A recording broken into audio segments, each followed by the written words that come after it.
Finalmente chegou o dia de falar do último episódio de Grotesquerie. E que palhaçada que foi! Mas antes eu gostaria de agradecer a todo mundo que se inscreveu no canal, a todo mundo que está aqui comigo, acompanhando a cada semana esse quebra-cabeça grandioso que é essa produção. Bom, obrigado a todo mundo, obrigado também pelos comentários, eu tô adorando ler cada um dos comentários e acompanhar essa jornada com vocês. Achei lindo. Já aproveito o momento para dizer que tem muitas outras produções sensacionais chegando aqui no canal, entre elas Round 6, Dexter, Pecado Original, Cena e muitas outras atrações. E é claro que sua presença aqui é de suma importância e eu estou te intimando a continuar comigo a cada semana e você tem o direito de comentar e sua ausência poderá ser usada contra você no tribunal. E agora vamos à crítica porque eu não sou de enrolar.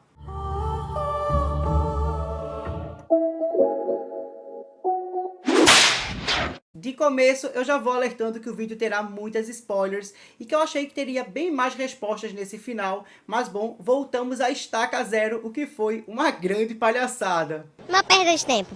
A série parece um grande círculo, começamos sem entender absolutamente nada, e aí chegou o episódio 7 e entendemos que a Lois estava em uma espécie de pesadelo, em uma espécie de coma, mas aí veio o episódio 10 e fez a gente não entender novamente nada e voltamos à estaca zero. E nesse ponto que estamos parece o início da produção, onde a gente não sabia para onde a história iria e nem tampouco o que estava acontecendo, e mais uma vez fomos feitos de trouxas. Isso é muita burrice. Se você chegou nesse vídeo esperando a resposta, eu sinto te dizer que não tenho. Nem o próprio Ryan Murphy tem respostas. No entanto, o que você vai encontrar hoje são muitas especulações e também muitas teorias. Então, se você está perdido, talvez esse vídeo te ajude a colocar as peças desse quebra-cabeça em ordem, ou talvez bagunce ainda mais, dependendo de suas teorias. Eu sinto que se a produção fosse até o 7º episódio, teria fechado de forma genial. No entanto, Ryan Murphy optou em ter 10 episódios, o que gerou uma certa cobrança, né? Porque o que a gente recebeu nesses 3 últimos episódios? No episódio 8 e 9, basicamente temos a Lois em busca de sua paz, tentando se reconciliar com todo mundo. Já o 10º deixa todo mundo sem a menor resposta do que está acontecendo. É interessante deixar algumas coisas abertas para uma próxima temporada. No entanto, eu sinto que Ryan Murphy errou pelo fato de esconder todas as respostas, deixando todo mundo numa maré de dúvidas. Vão ter pessoas que vão querer continuar descobrindo para onde a história vai.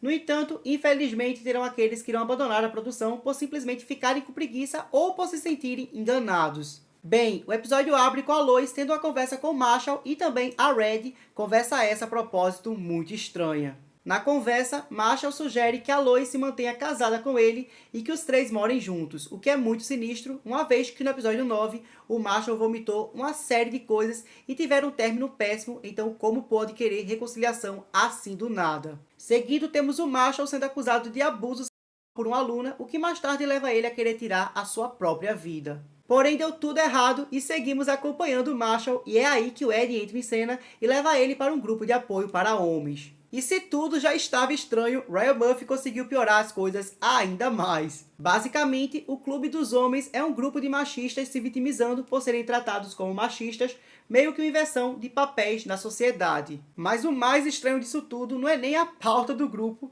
Bom, não que a pauta do grupo não seja estranha, mas o fato de todos os homens da série estarem exatamente nesse grupo. Incluindo o novo terapeuta da Lois, que é meio que o líder. Outro ponto bem estranho é o Ed levar o Marshall para essa reunião. Uma vez que os dois não tinham uma convivência muito boa, mas calma que eu ainda vou apresentar as teorias, no momento vamos seguir com o que a série foi mostrando.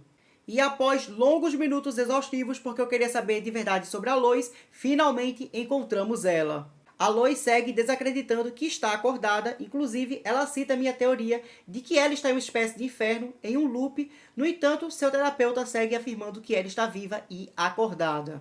Lois levanta vários pontos que fazem ela acreditar que está em coma ou morta, porém o médico derruba tudo. E por falar em médico, a produção também nos apresenta um momento em que Lois está confrontando Charlie, o acusando de fazer orgias enquanto ela estava em coma, além de abusar e engravidar uma outra paciente inconsciente, o que ele rebate e nega tudo, ainda levantando para ela que foi o salvador dela. E chegamos finalmente ao momento em que a Lois confronta a Meghan sobre a morte do namorado dela. Eu confesso para vocês que era o momento que eu mais esperava, uma vez que foi exatamente aí que acabou o episódio 9. Inicialmente, a Megan nega tudo, porém, lá no fim, ela volta atrás e confirma que realmente houve o crime e ela encobriu tudo para proteger a Lois.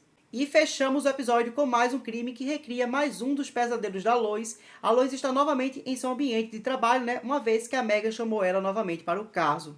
E na cena desse crime temos o Charlie como a figura de Jesus, entre outras vítimas. Temos também a moça que supostamente foi abusada pelo Marshall, que é justamente quem fez a denúncia. E Ryan Murphy fecha o show com a Lois dizendo que sabe quem é o criminoso. Jack, I know who did this. A Lois pode até saber, mas a atriz que interpreta a Lois está tão curiosa quanto a gente, ela disse isso em entrevista. Só lembrando que Ryan Murphy ainda não confirmou se a produção vai ter uma continuação, embora tudo indique que sim, seja pelo final da série que ficou totalmente em aberto, como também por algumas falas dele e do próprio presidente da FX em entrevistas que levam a crer nisso. Mas diante da repercussão que teve, muito provavelmente vai ser renovada e quando tiver uma data, com certeza eu vou trazer aqui para vocês. Então aproveita e já se inscreve aqui no canal, caso ainda não seja inscrito. E agora que eu já trouxe toda a contextualização do que ocorreu no episódio, vamos então às teorias. Vamos nessa! Eu definitivamente não acho que o que estamos vendo seja real, uma vez que muita coisa estranha rolou nesse episódio.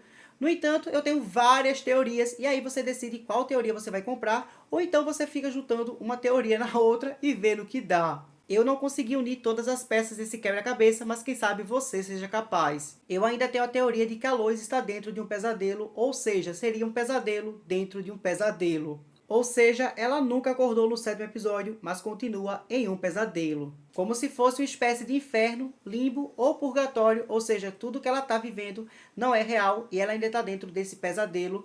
Bom, essa é a minha teoria mais forte, mas eu vou te explicar por que eu penso isso. Tem vários pontos que me fazem acreditar nessa teoria.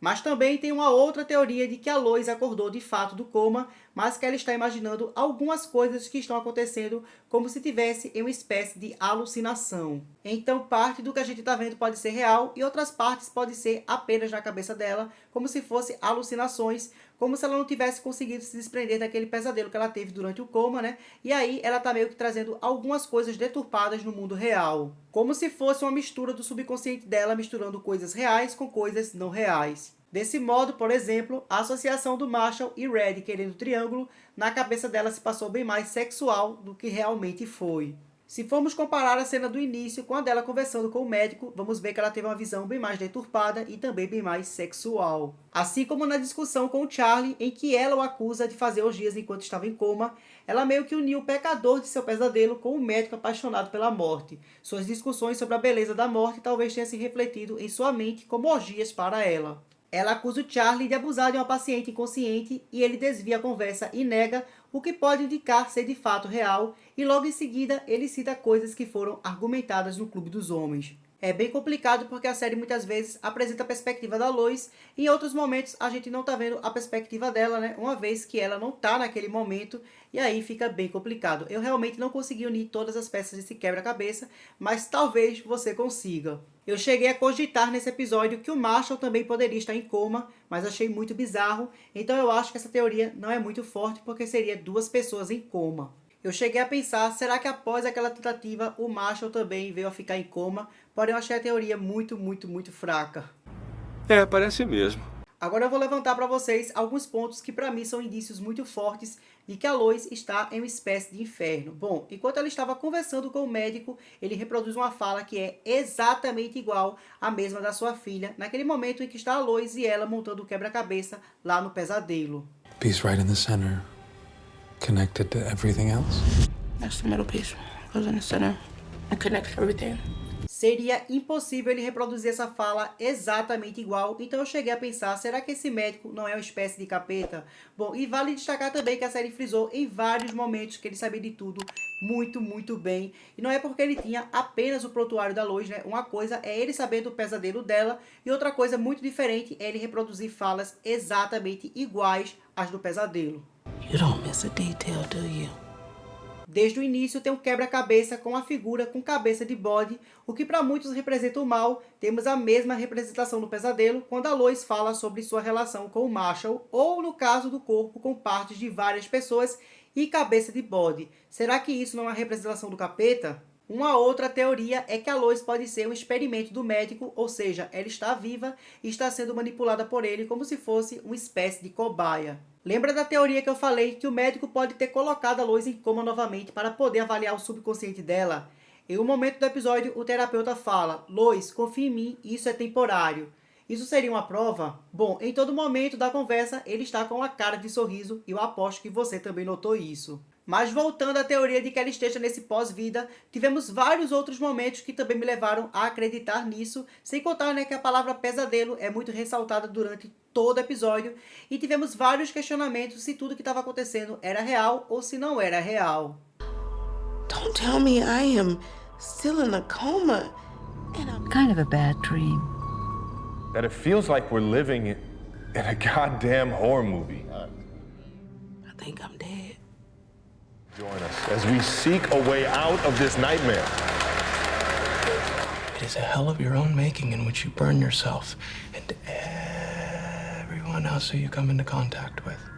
Outro ponto que reforça minha teoria de que seja um pesadelo ou pós-vida é que o Charlie disse para Lois que ele era o salvador dela e na cena final o Charlie é justamente quem? Jesus! Como se a Lois tivesse jogado tudo isso no contexto dela e adequado à sua maneira. Bom, só lembrando que tudo isso que eu estou falando são apenas teorias. A Megan falou para a Lois que tudo tinha acontecido, mas eu ainda acho que tudo continua sendo um pesadelo. Outro ponto que reforça que tudo é um pesadelo ou um pós-vida foi o tiro que a Lois deu no namorado da Megan. O tiro realmente ocorreu? Como tudo sumiu e não restou nenhum vestígio? Eu voltei a cena para analisar direitinho e não tinha o menor vestígio de bala, de sangue, de absolutamente nada. E também eu procurei aquele corte que a Lois tinha no braço e também não encontrei em momento nenhum. Se você chegou a ver, diz aqui para mim nos comentários que eu vou adorar saber. A Megan no final disse que encobriu tudo, mas será que não foi o subconsciente da Lois criando toda essa situação? É importante levar em consideração o ambiente em que a Lois estava quando a Megan chegou. Tudo pareceu muito propício demais para o momento. Como se a Megan fosse vir como espécie de salvação. Gente, de verdade, essa série em muitos momentos me lembra a produção Entre Estranhos, lá da Apple TV+. Quem já viu a produção sabe justamente do que eu tô falando. Parece que a Lois está começando a criar várias situações para tentar se salvar caso ela esteja viva. O caso da família realmente ocorreu? É outro ponto estranho, nada foi noticiado e o terapeuta diz que não sabe de nada. Lembra que os terapeutas falaram que o sonho da Lois era como visões, que ela era um tipo de profeta? Será que a Lois criou a cena do crime em sua mente para dar um fundamento àquilo, se bem que nem ela estava acreditando? E o mesmo ocorreria em relação à morte do namorado da Megan.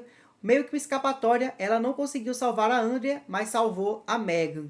E se caso tudo que estiver acontecendo for real, o que eu acho muito difícil, eu apresento a seguinte teoria. Eu acredito ser vários do grupo dos homens. São crimes muito complexos para apenas uma única pessoa realizar. O Charlie parecia não ter gostado do que estava sendo dito na reunião, sendo a principal vítima do último crime. A mulher que acusou o Marshall também foi uma das vítimas. Os terapeutas que têm acesso ao pesadelo da Lois estão lá. O policial que pode cobrir algumas coisas também está lá. Logo temos um cenário ideal. Outra teoria a ser levantada é da Lois ser esquizofrênica, criando várias situações e alucinações e sendo tudo uma grande ficção. A Lois levanta o seguinte questionamento: se tudo é na cabeça dela, por que as figuras religiosas? Aliás, ela não é uma pessoa religiosa. Acredito que isso é respondido quando ela sai da sala do terapeuta e foca nos jornais e revistas, todos com referências religiosas. Mulher da Bíblia, Jornal Católico. Como se ela tivesse pego as referências lá, mas também levanta a teoria de que o médico pode estar usando todas essas coisas para meio que manipular a sua mente. Lembrando que caso a produção retorne, qualquer personagem pode voltar, uma vez que nada ficou claro se é real, então o Charlie pode continuar na série. Sei que tá assim de pessoas querendo ele na produção, então eu acho muito difícil que o Ryan Murphy acabe descartando ele do show. Se ficar como série limitada, pode ser frustrante para muitas pessoas, então vamos torcer para que a série seja renovada. Ryan Murphy tem um certo problema com o final e também com o clímax. No entanto, eu não acho que o final da série tenha sido tão ruim, eu só acho que faltou bem mais respostas. Grotesco, sem a menor dúvida, já é uma das maiores atrações do ano, e eu falo isso levando em consideração vários aspectos. Fotografia, montagem de cenas, atuações, roteiro inteligente. O único problema de Grotesco foi muitas vezes errar no ritmo e não saber o momento de trazer respostas. Então, como vocês podem ver, eu tenho tantas dúvidas quanto vocês, mas eu espero de fato que as minhas teorias ajudem você a encontrar um caminho para a produção. Bom, aproveita, agora me diz aqui nos comentários qual outra série você quer ver aqui no canal. Agradeço mais uma vez a todo mundo que esteve comigo durante todo esse processo, eu adorei a companhia de vocês. Bom, e agora se diverte com um desses vídeos aqui. Beijos e até a próxima! You're a singular and unique case.